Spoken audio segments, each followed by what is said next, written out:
Welcome to Sara Gonzales Unfiltered.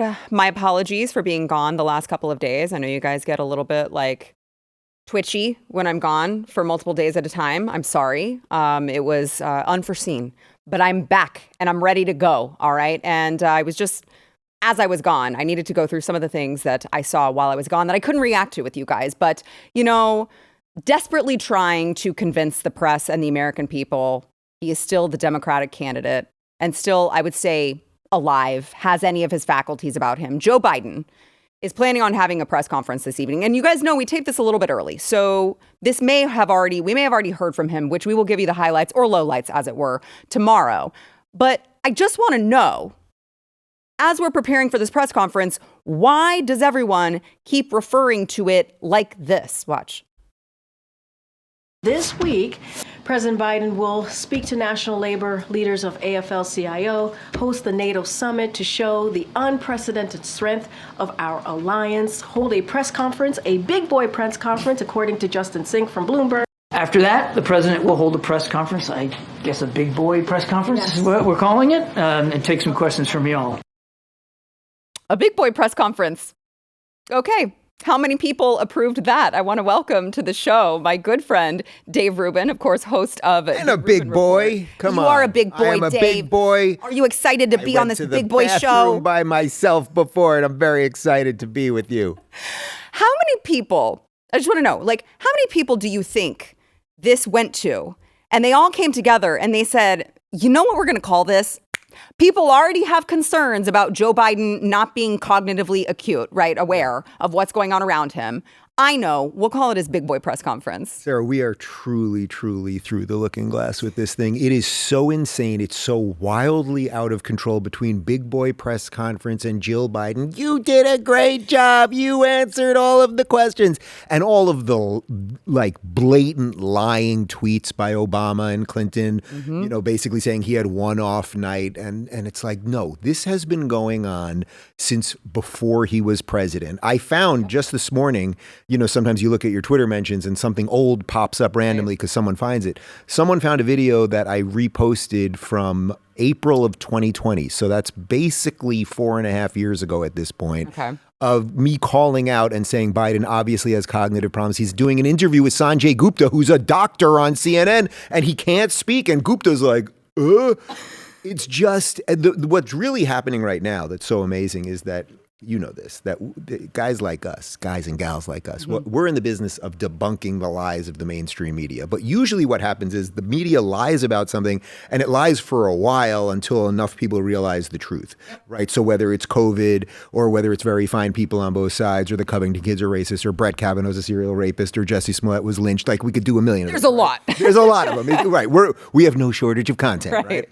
There's a lot of that. But what's happening this time is as of 2 weeks ago tonight, because that's when the debate was, it was so glaringly obvious that the machine could not figure out how to do the thing in real time. So we have had a very bizarre 2 weeks watching the machine and all the MSNBC people and CNN people and everybody else. They are trying to rejigger reality right in front of our eyes. And nobody knows what to do because the truth is that Joe Biden obviously has either dementia or Parkinson's or some version of that. I'm not a doctor and okay, fine. But someone knows what he has. So there is some conspiracy because think about it this way. Either he is medicated on, for the condition, which obviously he should be, but then we should know that as the American people. Or if he's not, then they're neglecting him medically because he clearly should be. That's the one question in the press conference. You want to ask him a question tonight? I don't know who he's going to be taking the pre-packaged questions from, but that would be a good question. Another good question someone could ask, because I used to spend a lot of time with my grandmother who had dementia and I was doing stand-up at night. So I was taking her to doctors during the day, the cognitive doctors and the geriatric doctors and all that. So I've seen this, and that's why being glib about this, it's unfortunate because we're all going to be confronted with this one way or another, whether it's a grandparent, a parent, or us or whatever.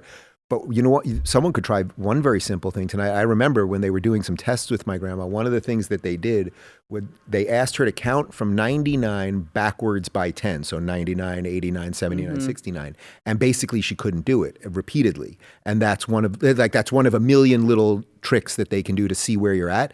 How about someone does that with him tonight? Right. We don't have to ask, what's your policy on this? And can you finish a sentence? How can you count backwards from 99 by 10? Let's just see. And I'll just say one other thing on this, which is it cannot get better. Whatever is about to happen at the press conference tonight, there is literally zero chance that people will be like, my God, oh, he did reassure me. Like, there's zero chance. It's just going to be another disaster, or maybe enough to just cling on for another day. Yeah, because to your point, I mean, Joe Biden, we've known all along, and we've been talking about the last election. We were talking about how he was too far gone. And so it's not gotten better, to your point. Perhaps that's why he's only done like 3 solo press conferences over the last 2 years. There's a reason for that. I think it's like 14 his entire presidency. When you compare those numbers, Donald Trump, 44, Obama, 64 by this point in his presidency, George W. Bush, 49. He was not a good speaker, by the way. Right. George W. was He not hated great. them. I remember watching. I was in college for those, and I remember watching them. I was a poli-sci major. I was smoking a lot of pot and watching CNN. I'm not proud of that, but Nothing's changed. That's what I'm kidding. No, I don't watch CNN anymore. No, but Bush did not like doing them because, he was he wasn't like a great wordsmith. And also it was during a war that he was getting hammered for. Yeah. Obama kind of liked them because he had a very soft media, so they all have different ways that they treat the media and the media treats them. But Biden has clearly been hidden. Yeah. They can't hide it anymore. And really what we're seeing right now is, does the party itself and the people that are really in charge, say Barack Obama, do they have enough juice to force this guy out? Or does Biden himself, who basically at this point is grandpa, and they're trying to decide when they have to take away the keys, will he give up those keys? And that really is what the internal struggle is right now. And I don't know. I mean, I don't think anyone knows. My gut feeling is I don't see how this can possibly last until November. Because also, it's getting increasingly hard, right? So it's like the walls, they always say it on MSNBC about Trump, but the walls are closing in on Biden, meaning people are jumping off the ship. Right. There's just pressure to bear. Then there's just the cognitive part that it just gets worse at this point, probably. And when you couple that with the pressure, it's like it could escalate very quickly. Yeah, 100%. So, okay, so on that note, we got to take a quick break. And then when we come back, I want to talk about, you mentioned Barack Obama actually being in charge, which I don't disagree with you, but it seems we're in a very strange place where George Clooney seems to be like leading the charge. It's either Obama or Clooney. It's so weird. So I want to talk about that. First, we want to thank our sponsor, Birch Gold. So those of you who have not yet talked to Birch Gold, all I'm saying is, do you trust the way things are going? Do you trust Joe Biden at the helm of things, making decisions? Do you like what you're seeing with your 401k or your IRA? If you don't, I suggest that you talk to Birch Gold. Historically, gold and silver have been the best hedge against inflation. And we're feeling inflation right now. That's all I can tell you. I do business with Birch Gold. My family has just as recently as a few months ago. And what they can do is, if you've got a 401k or an IRA that's just sitting there collecting dust or actually getting less and less valuable every single day, they can actually help you convert that into an IRA or 401k into gold and silver, and you're not going to pay a penny out of pocket. They can explain how they do this. It's not going to cost you anything. Just text the word Sara to 989898, and they will send you this free information kit on gold and silver. I'm not a financial expert. They are. So let them explain it to you. It's not going to cost you a thing. Text the word Sara to 989898.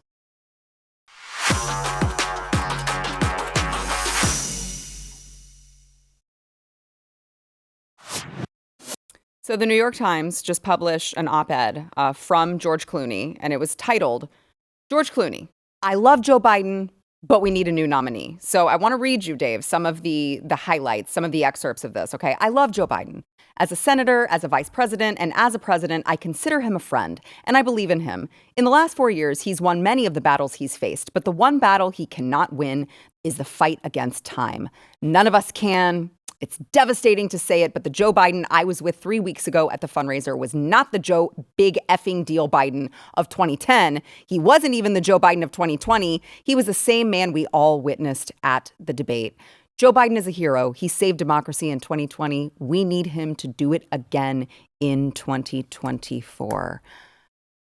I just have to question George Clooney's take on anything. If he's saying he's not, I agree with him. He's not the same man that he was in 2020, but he was still gone. So now all of a sudden, How many shots of Casamigos did he have before he wrote that thing? A company which he sold, by the way. People think he still owns it for $750 million. He did okay on that tequila. But that's neither here nor there.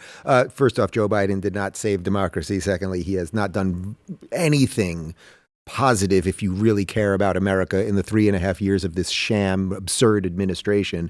But the bumper sticker on this really is that George, you were there. You were there raising the money for him. Maybe before, at the dinner before, or whatever. You might have been like, I'm a little concerned about this, Barack. Maybe we should call this thing off tonight or something else. You raise the money. He's got the money now. They have the money. The only way that money doesn't end up in someone else's hand is if Biden steps down and gives it to Kamala, right? Like that's the one way it stays, at least in that circle. But again, George, how is it that me, having never met Joe Biden, just watching videos, knew the thing that you're on yachts with him and boats and private planes, I'm sure, and probably Air Force One and all that stuff, and you're just coming around. And this would get us to what we were talking about in the previous segment, which is that this has something to do with Barack Obama, who at the end of that event, you know, the way he carried him off stage, basically held him. Remember when he grabs his arm, but he grabs his wrist like this, which was leading, not his hand. And then the way he put his arm around him was so condescending.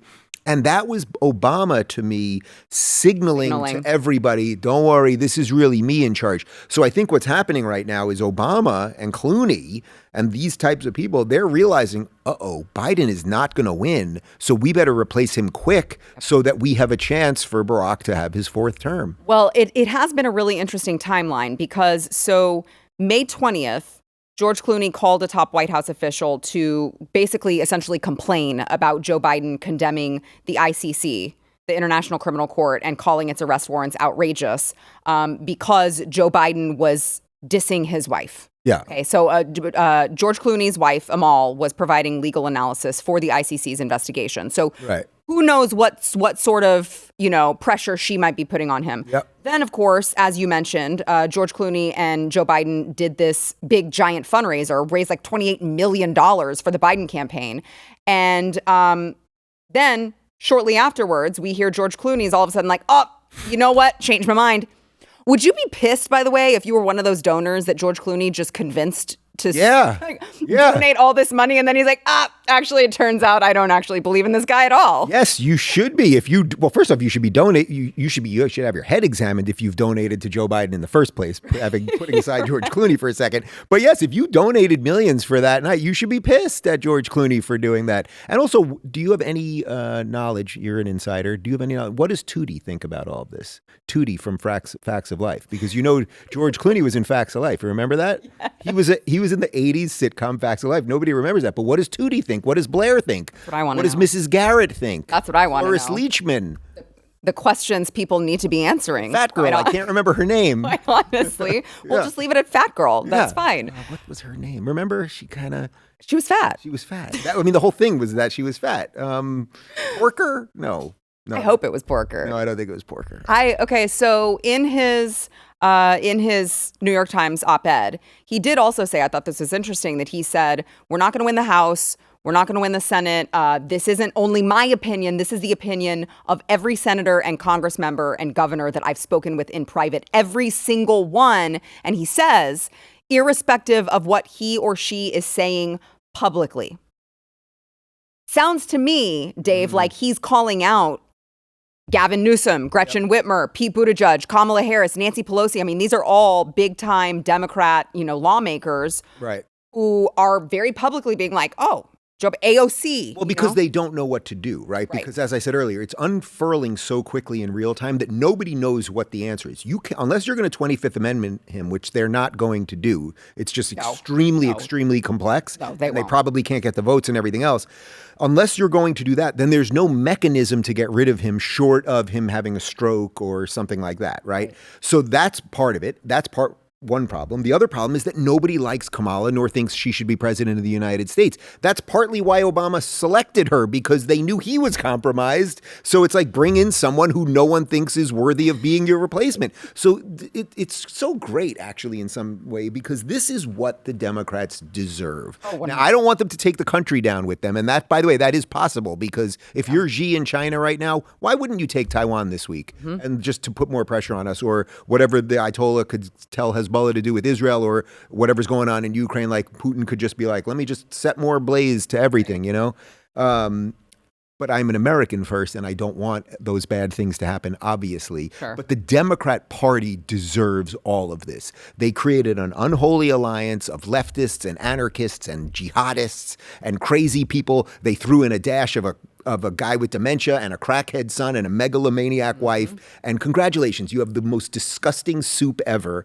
The question is, are we going to have it spilled over on all of us? Well, right. So what happens? So because, I mean, I don't disagree with you that it is Barack Obama that's calling the shots now and pushing for Joe Biden to be removed, even though I will add, he did tweet. I think you mentioned this earlier. He did tweet after the debate, like, "Oh, it was just one night." I think that was, but that's not because that was him basically like, "I need time." Yeah. He needed time to figure out what to do. So now we're 2 weeks later, and we have George Clooney, who's obviously an Obama guy, basically showing him the door. So Obama, it's sort of like Gavin Newsom showing up to the debate. So even before the debate, right? Gavin Newsom shows up, and I love Joe Biden, and nobody's better than Joe Biden. And Joe Biden, but that's not what he's really doing. Is he's taking Joe Biden like this, and he's putting a screwdriver into his back while he's doing it, and he's smiling with his horrible veneers and everything else. That's what's happening. And then he expects us to not realize what's going on. We're like, Gavin, come on. Sarah, I don't like having hatred in my heart, but I hate that man. Like, it's personal for you. Yeah, I mean, I'm pretty much, if that man becomes president, I think I have to leave the country. Like, I'll be an enemy of the state. So let's talk about that then, because Michelle Obama is who people keep saying, oh, Michelle Obama is going to be the nominee. I mean, if I'm Michelle Obama, I don't want to leave Martha's Vineyard to go live in the White House again. We're already, my husband and I are already calling the shots anyway. Right, you want the puppet to deal with the BS, and you just hang out on Martha's Vineyard, where there are no illegal immigrants, by the way, because if one shows up there, they kick them out. Right. Yeah. But they do it with smiles on their faces. Yes. Oh, we love them very much, and I gave one of them a peanut butter and jelly sandwich. It was really great. Yeah. Don't worry, I had them do some roofing work on my house before they left to make them feel at home. It was very, very kind of me. Okay. But so to me, the guy is Gavin Newsom. Is that who your thought is? Again, I would just say that I don't know what the mechanism is to make that happen, short of they cut some, Biden steps down and then they have to cut some crazy deal with Kamala. Yeah. So putting aside what the mechanism might be, because I don't know what it is. I don't know how. But by the way, I would never put anything past these people. If they have to burn down every rule in the Democrat Party playbook, and if that convention has to turn into a WWE wrestling match to get what they want, they will do it. Right. So putting aside the rule part for a second, the thing with Gavin is I think he's in a much worse position than he was a year ago. Like, it really has bubbled up how evil he is and what's happened to California and the crime and the drugs and the fleeing. Over 1 million people have left California in 3 years. So he is going to have trouble selling. But I would just say the media has a way of, if they suddenly are like, you know what, it's Kamala and Gavin as VP. They're here to stop Orange Hitler. It's the dream team. Thank you, Joe, for doing your part. Like, we'll watch it happen overnight. Well, one more part of this, the Democrats did it to themselves and it couldn't happen to a more deserving party, is just watching all of this DEI obsession just come to fruition. It's like, well, you just said that Kamala was like, it was so important because she's the first woman. Right. She's the first Black woman. She's the first, what else was it? It was like Indonesian, like whatever Kwanzaa. She's a Kwanzaa woman. Everything that came up in her 23andMe report, they definitely used as the first, Samoan or whatever. And so it's to kick her out to bring in the straight white guy, Pete's going to be like, what about me? Exactly. Yeah. So how do you do that? Well, but that's what I'm saying. There is nothing they won't do. They would literally stamp on her ashes if they had to, because DEI is a lie. All of the woke ideology is a lie. They want power. Yeah. So it will be hilarious to watch them kick out the first Black female, and what is a woman? I don't even know. So but they'll do it. They will do it, and then they will do it with a smile on their face. 100%. And tell us that we're the racists while they're doing it. Oh yeah. So I have a question. Yes. Okay, I need your expertise. There's a rumor floating around. This guy went on Alex Jones and said that Barack Obama wants Joe Biden out because the Bidens know secrets about Barack Obama being homosexual. I don't have any inside knowledge on that. If that was, if that's what. Well, I mean, is Barack Obama gay? I mean, I have no idea other than Tucker Carlson did interview a guy who basically claimed he smoked crack and had sex with Obama. But does that make you gay or just having a good time? I mean, you know. I actually don't have any knowledge of that one. I don't have any inside knowledge on that front. I didn't know what your gaydar was saying. I don't really have good gaydar. Really? I'm not even gay till 10 o'clock. You're very manly. What time is it right now? It's not 10 early. o'clock yet. No, we can pick this up at. You're very manly and masculine. Thank you. You have that rugged look about you. You can still be that and gay. But that's a different show. We could get into that. All right, let's go ahead. Dave's like, please take a break. You must know. Please take a break. Please take a break. What time is it? It's time to go. You know what, Sarah? Turns out I got to go early. All right, let's go ahead. We'll take a quick break. And then as we're talking about this, you know, Democrats caring about democracy, they like to throw that word around a lot. But as it turns out, their actions don't match up with them actually caring about any sort of threats to democracy. First, I want to thank our sponsor, Relief Factor. So Relief Factor is there for those of you who you're living in constant pain. You think that that's just the way it is. That's just the way it is. I've got back pain. I've got knee pain, elbow pain, you know, whatever the case may be. It probably affects every facet of your life because you may be grumpier with your spouse and your children. You have less patience. Try Relief Factor. It's an all-natural anti-inflammatory, and it actually targets the root cause of your pain, which is most often your inflammation. So it's not going to be like a topical cream. You rub it on you and you're like, oh my God, it's icy. And then it's hot. And then it's gone in 10 minutes. Don't do that. Try Relief Factor. Okay, they've got a 3-week quick start. 70% of the people who order that go on to keep ordering more. So the odds are in your favor that it's going to work for you. It's $19.95. You've got nothing to lose except your pain. And they've got a guarantee. Okay, so why not give it a try? You can go to relieffactor.com. Get that 3-week quick start over at relieffactor.com.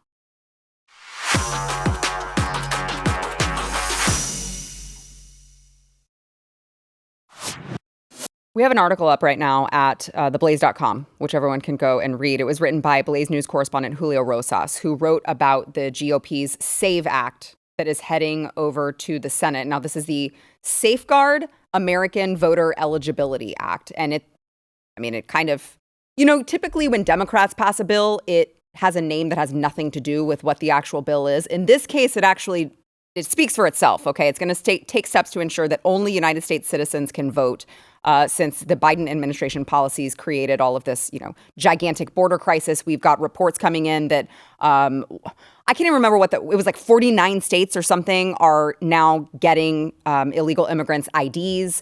And then, of course, they can then use those IDs to vote. And there's no process to try to weed out the ones that are illegal and the ones that are not because they have a driver's license. And so it's just this giant disaster. And so the Republicans said, you know what, let's try to make our elections more secure. And the bill passed the House. It shouldn't be lost on everyone. It passed the House with only 5 Democrats voting in favor of this bill. 198 Democrats opposed it. And I just have to wonder, Dave, these people are constantly screaming about Donald Trump is a threat to democracy. Everything they don't like is a threat to democracy. Democracy is the most important thing in the entire face of the planet, which again, we could get into the argument that we are not a democracy, but I don't even. Yeah, let's not even go there. Let's just take them at their word that they care about this thing that they keep crying about. Yeah. Democracy is power to the people, you know, all of this.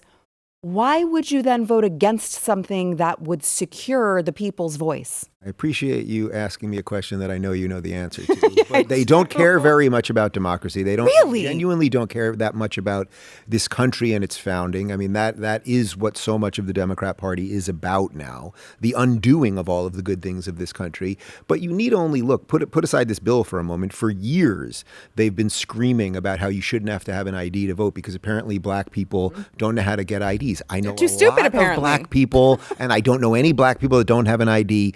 By the way, it's completely ridiculous because when I flew here this morning from Los Angeles. You know what I saw on the plane? What? Black people. Really? Yes. And how did they get on through? A plane, what do you need? An ID. So that means that black people are out there with IDs and they're getting on planes and black people are renting cars and Starting bank accounts. Their black people are doing almost everything white people are doing. God bless them for that. These people are liars and idiots and morons. I saw on the floor one of the Democratic congresswomen was saying that this is the new Jim Crow. Like, it's complete absurdity. It's absolute absurdity. And I can tell you, as someone that voted for many years in California, where I didn't have to show an ID, and 1 year. It was actually the recall election of Gavin Newsom. I walked into the polling place and it was just, I wasn't thinking about it. I just took out my wallet as I was walking up to the guy to hand him my ID. And he's like, no. And he actually knew me. So then he was like, Dave, we don't show IDs around here. But it was as if I was putting kryptonite to Superman. You know what I mean? Ah, ID, no. And contrasting that with living in Florida now where I vote, and it's so obviously secure. You hand someone your ID, they double check it, they check your address. You walk over to somebody else with a paper ballot, you fill everything out. Someone's standing there, they walk you back to the box, you hand it in the box. And then our elections, 5 minutes basically after polls close, they have enough information to call it. We don't have 7-day elections and everything else. These people, they are just trying to upend everything. Right. Just to remain in power. Yeah. And to your point, I did a Blaze News original documentary. We went to Michigan and we just it was just one example of, obviously there are other states that are doing this, but how the Secretary of State is such an important role because their policies can just completely overturn your vote. Yeah. And one of the things that I found so fascinating is because, I agree with you. It's so inherently racist to be like, oh, black people are too stupid to get an ID. We can't do that. Well, Kamala also doesn't think black people know how to use printers and computers. They don't know how to get to the internet. They don't know where a Kinko's is. It's like, yeah. Well, that's why whenever the vaccine was coming out and Joe Biden was like, well, those black people, they don't know how to get on the computer and search for the nearest vaccine. Lucky them. Yeah, lucky them. Turns out black people have way lower rates of myocarditis too. Who knew?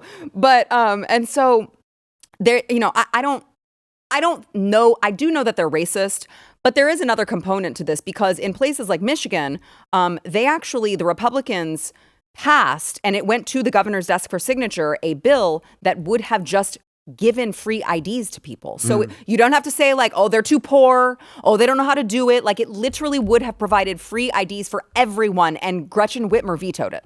When Nikki Haley was governor of South Carolina, she did the exact same thing because they kept saying to her, you don't want black people to vote and blah, blah, blah. And she put a couple $1 million, I forget the exact number, someone can Google it, but she put a couple $1 million towards IDs for everybody. And I think it was something like 12 people. 12 people actually got their IDs that way. Really? So that's the point. Everyone knows this. And by the way, if you know someone that doesn't have an ID, then help them get an ID. Then pick them up and take them to the DMV. And, if they're completely incapacitated, there's some other way of doing it. And there are ways to do things. This has nothing to do with that. They are flooding the country with illegals and they want illegals to vote. It's not rocket science. It's that is a far right conspiracy theory, Dave. That is you must be one of those right-wing nut jobs. Well, what kind of water do you people serve here at the Blaze? I'm feeling pretty nutty right now. That is a white supremacist line. Yes. That is a white supremacist talking point. Yeah, nuts that you'd bring all these people into the country, have no idea who they were, and that you might want to take advantage of them being here. That would be pretty wacky. It's happening though. That's I'm gonna kind of go black-pilled for a second. Yeah.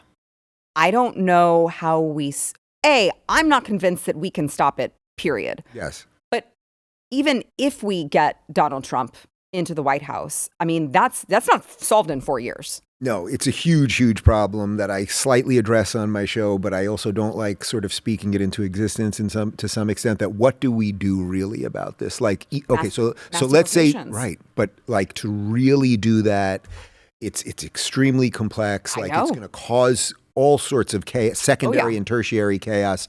There will be some innocence, not quite the right word, but there will be some people caught up in it that don't deserve to be caught up in it. Right. But the thing is, Trump said this in 2015, you either have a country or you don't. And the whole purpose of a nation state is that we have borders so that we are not Mexico and Mexico is not us and we are not Canada and Canada is not us. We have now let so many people in here and we don't know who they are. And by the way, that's all to the backdrop of October 7th, which was only 9 months ago. You simply do not know who is here, what their intentions are. We have terrorist flags being raised in our city streets. that is a bad combination. And until we're willing to really deal with that seriously, and Trump is the only chance for that. That's the thing. You might be right. Like, he may not be able to do it. He may fail. He could get rolled by the deep state. I don't know. But politically, he's the only chance to do it. Oh, 100%. Yeah. I mean, it's just like, I'm not saying that will completely solve the problem if he gets in. I'd like to believe that it's a good start, but imagine the repercussions if he doesn't get it, and we do have another form. Of course. Well, look at it this way. So let's say it's Biden or Kamala, or it just doesn't matter, because whoever the Democrat president is just an avatar for the awful ideas. It doesn't even matter who it is.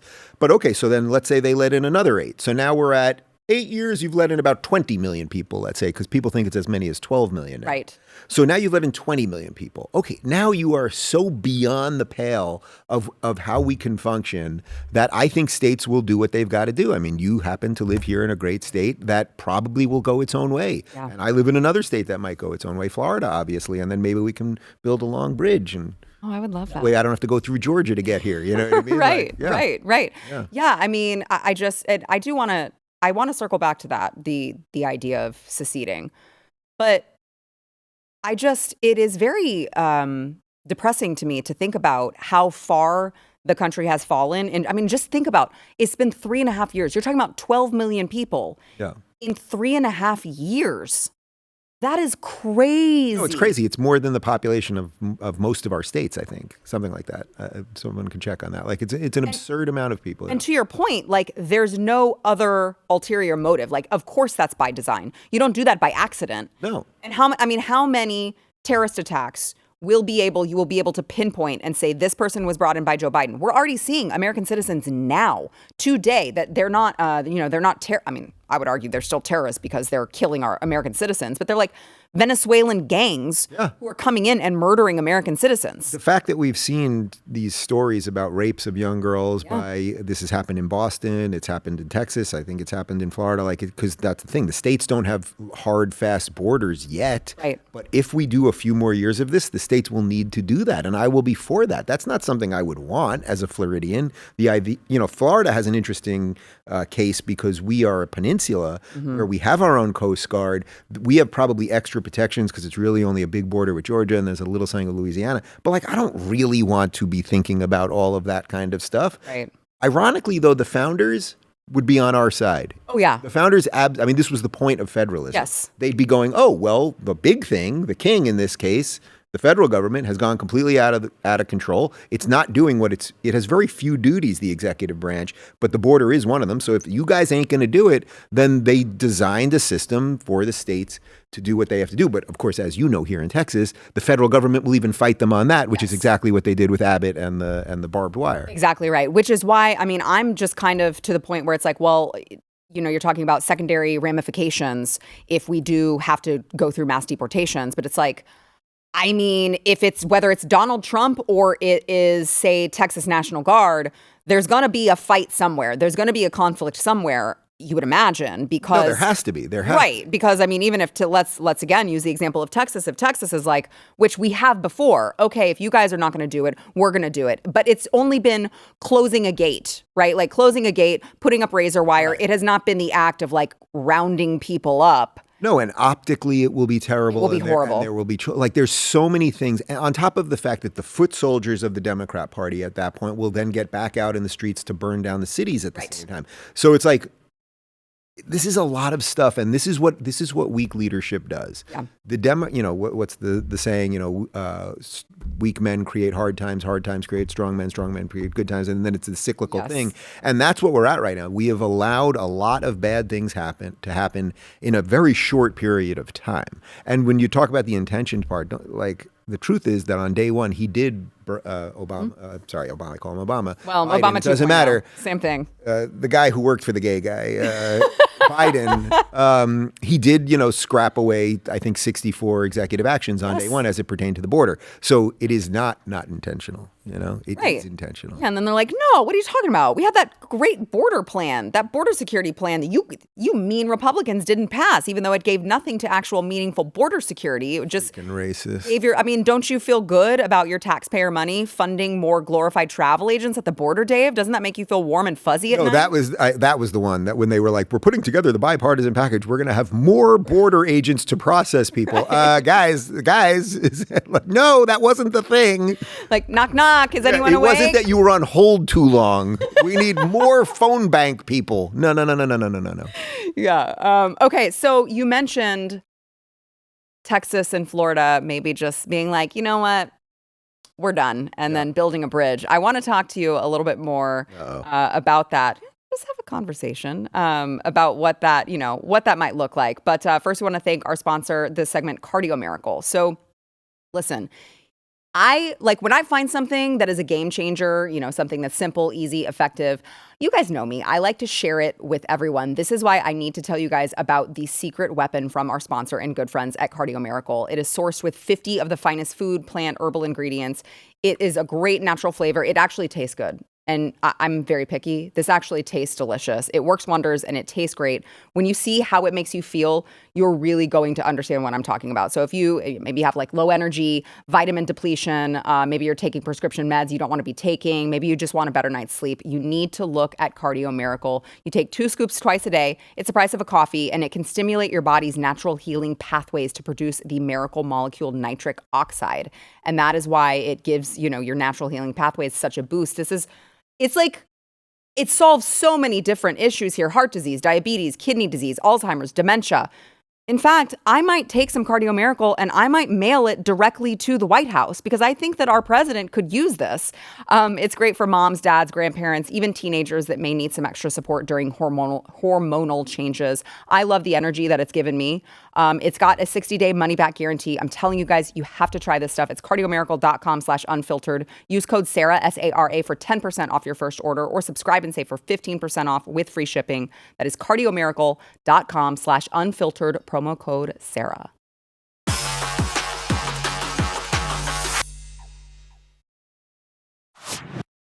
So Dave, let's say that all of these efforts to oust Biden as the presidential Democrat candidate fail. And let's say that the Democrats, I'm just saying, last election was, of course, as we all know, the safest and most secure election of all time, 81 million votes, record number of votes, more votes than Barack Obama. We all know that, okay? But let's just say there might be another fortification in store in November. It just, I start thinking, what does that mean for America? Nothing good, I don't think. And you made the comment earlier, I don't know, just been talking about secession a little bit with Florida. I know you've been having this conversation with regard to Florida. Little drips of it here and there, because it's one of those things you don't want to talk into existence. I love the United States of America. Right. This is literally the greatest country in the history of the world. We've done more good for the world, and not only good for the world, but good for humans, that everyone that, I don't know your full family story. You don't know my full family story, but I know that your whatever generation came here didn't come with anything, and that's the same as my family, and that's the same as almost everybody's family, and they made something better, and every generation got better, and this is still the jealousy of the world. Everyone still wants to come. Just look at the 12 million in 3 years, and nobody wants to leave. AOC never leaves, and none of the Hollywood Amy Schumer's still here, and Chelsea Handler's still here, and I've offered to buy them tickets. Yeah. So I don't like the idea that we wouldn't be the United States of America, but at some point, what unites us? And I think we're basically at that point right now. And if it was to be another Democrat administration, the red states really do have to think about that, because because if Florida does everything right, which it largely is, and that's why it's flourishing, and that's why so many people are coming there, and all of those things, you still can't control the people part of it, meaning that if 7 or 10 or 12 or at that point 15 million people are here and they can just walk in, that they can ruin that beauty very quickly. You guys Texans have been unbelievably tolerant of what's going on in your state right now. I would be, if what was happening in the border towns of Texas was happening in Florida right now, I would be going completely insane. You've been really great on it, but I mean, I'd be screaming at people all the time. Right. And if the only way out of that is a disconnection, which will be messy, I just see that as better than the alternative. Yeah, I mean, if you can't expect to import the third world and not become the third world, right? I mean, that's just how it's going to happen. Look what's going on in France. Look what's going on in the UK. Look what's going on in Germany. This is just reality. Exactly right. And, I agree with you that I think we are still the greatest country in the world. I feel like we're like hanging right on the edge of a cliff that we're about to go off of. Oh. And I mean, when you look at how the country was founded, that is obviously like that design, they designed it. I'm not saying it's not without a few flaws here or there, but barely, right, actually. Exactly, it can be manipulated, but I don't know what the inherent written flaws are. But yeah. And that's the problem is that on paper, we are the greatest country in the world. It's not even close. Yeah. But when you have a regime, and I use that word very intentionally, when you have a regime that is weaponizing every single federal agency against half of the country, right? And they're throwing pro-life protesters in prison, and they're clearly abusing their power, and there's nobody there to keep them in check. It's like, what other option do you have? Because this is not the country that was sold to us, that was promised to us by our founding fathers. And, I'm not trying to say that the Biden regime is as bad as, Vladimir Putin, but at least with Russia and Vladimir Putin, he doesn't shy away from who he is, right? Mm-hmm. He doesn't pretend like this is some you're in the free country of Russia, right? I mean, he wants you to believe that if you're a journalist who says something bad about him, you may get murdered. Yeah. Like he owns that. Yes. And I just think there's something like so disgusting about the fact that this same regime who is taking all of the ideas that we were founded on and just throwing them out the window and weaponizing the federal government against us, stands up there and pretends like we're so much better than all of these other countries. And that right there is what you're describing is also exactly why wokeness is so evil, because they do it under the guise of being good, as they've destroyed so much. So it's not just that, okay, could America survive if we have 4 years of a Democrat president and we allow another 12 million people in, and okay, Texas is overrun and Florida is overrun, fine. It's not just that. It's not just the crime that can bring in the drugs, like literally the fentanyl and the terrorism and everything else. It's also that the other bad ideas that this administration has imported, DEI, and hiring people based on the color. I mean, Karine Jean-Pierre is not qualified to work at a bowling alley. No offense to people that work at bowling alleys. She's horrible, but we know why she was hired. Kamala Harris, we know why she was hired. And eventually, if all your pilots aren't quite qualified and your people that work in government aren't quite qualified and your engineers aren't quite qualified, okay, planes will fall out of the sky, bridges will crumble, and then everyone will be like, what's going on here? And it won't take a rocket. Well, we won't have rocket scientists anymore, at least qualified ones. We're going to need them to get to Mars, but maybe Elon can get us to Mars before then. But so if there's little things that you can do to mitigate that madness, fortunately, they were written into the docs. You mentioned DEI and flying. Are you scared every time I am deathly terrified every time I get on a flight now. It's an unbelievably horrible thing to have to think about. Mm-hmm. When you go on to, I forget, so I don't want to, I think it was an American Airlines flight, but it might have been Delta, I'm not sure. But they had like the DEI sticker on the plane as you're getting on. I think it's Delta. Maybe it's Delta. I think it's Delta. I think it is Delta, actually. And they have like and we want equity and and the rainbow and it's like, I don't care if my pilot's gay. Can my pilot fly? And I don't care if he's black. Does he know how to land? Right. These are all basic things. But again, the fact that you get on a plane and now you have to think about this. But that's what it does. And it doesn't mean that the black pilot's not qualified. Of course he might be, of course. But over time, when you hire for reasons other than meritocracy, other than skill and hard work and dedication, your product will be destroyed. That would go if you were making pencils, or if you were making a news show like we make, or if you were flying a plane. It's as simple as that. Everyone that I hire, think how insane it would be if you were hiring your staff for your show and you were looking at a bunch of resumes and being like, well, I have to get rid of these because, Asian people have really just had it too good. I'm only going to look at black lesbian midgets. And now you're going to get a lot of those resumes. And then you want, this black lesbian midget's a little taller than the average midget. She's like, it's so profoundly stupid. And what do you think will happen over time? So it is not racist to say that or anything else. It's just moronic in conception. Yeah, I mean, you have to believe. I hope that we don't find out.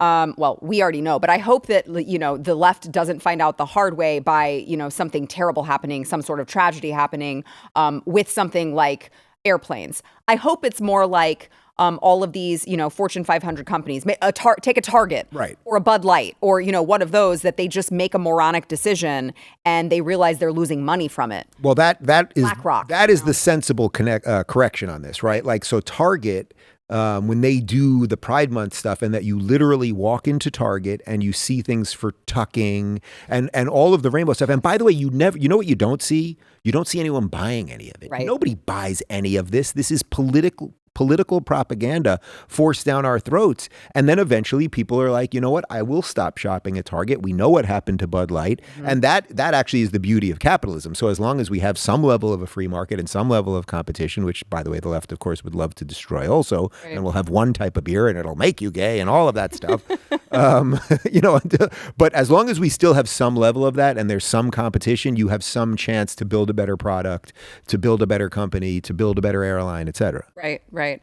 So then I guess last question on this secession thing, just to kind of go back to that really quickly, because it's something, obviously Texas is big about, we have a secession movement. Yeah, I get it. In the state of Texas. The only thing, and this is only because I have not actually looked into it, not because I'm saying there's not an answer to it, but the only thing that I haven't quite looked at is, what about the infrastructure, the power grid, all of these things, like convince me that all of those things are achievable without just total, total chaos. Okay, so I'm not an electrical engineer or a power expert or something. You, Dave Rubin. Right, so I can't explain to me scientifically.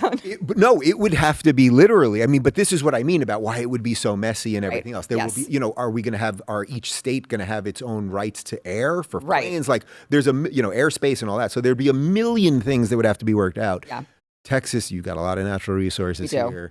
Florida, we've got a nice amount of natural resources. We both have water next to us for allowing ships to come in. Like there's things that can be done and mitigated and all that. But like it's not like okay, and we're leaving on Wednesday, and let's just see what happens if the federal government pulls a lever to shut off the power.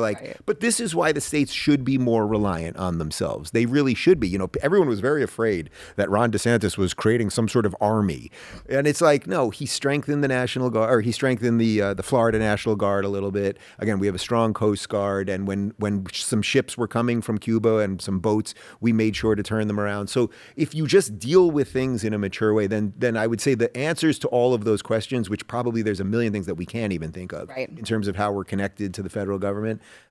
Look, they could still crash the dollar. That would be a problem, right? So let's say we did absolutely everything right. Texas is energy independent. We build that nice bridge so you and I can, go across the bridge and have lunch every now and again. And still they could crash the dollar if the dollar is the standard that the country's run on. So there's a lot of stuff, a lot of stuff. All right, let's go ahead. We got to take one more quick break. We'll be right back.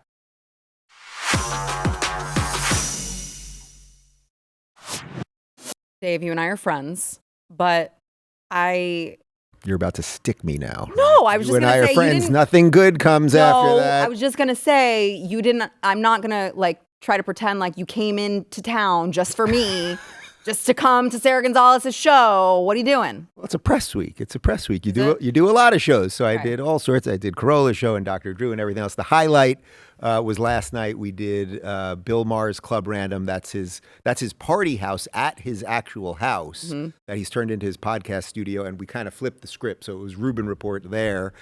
We had some tequila, had a little bit of the funny stuff. We shot hoops.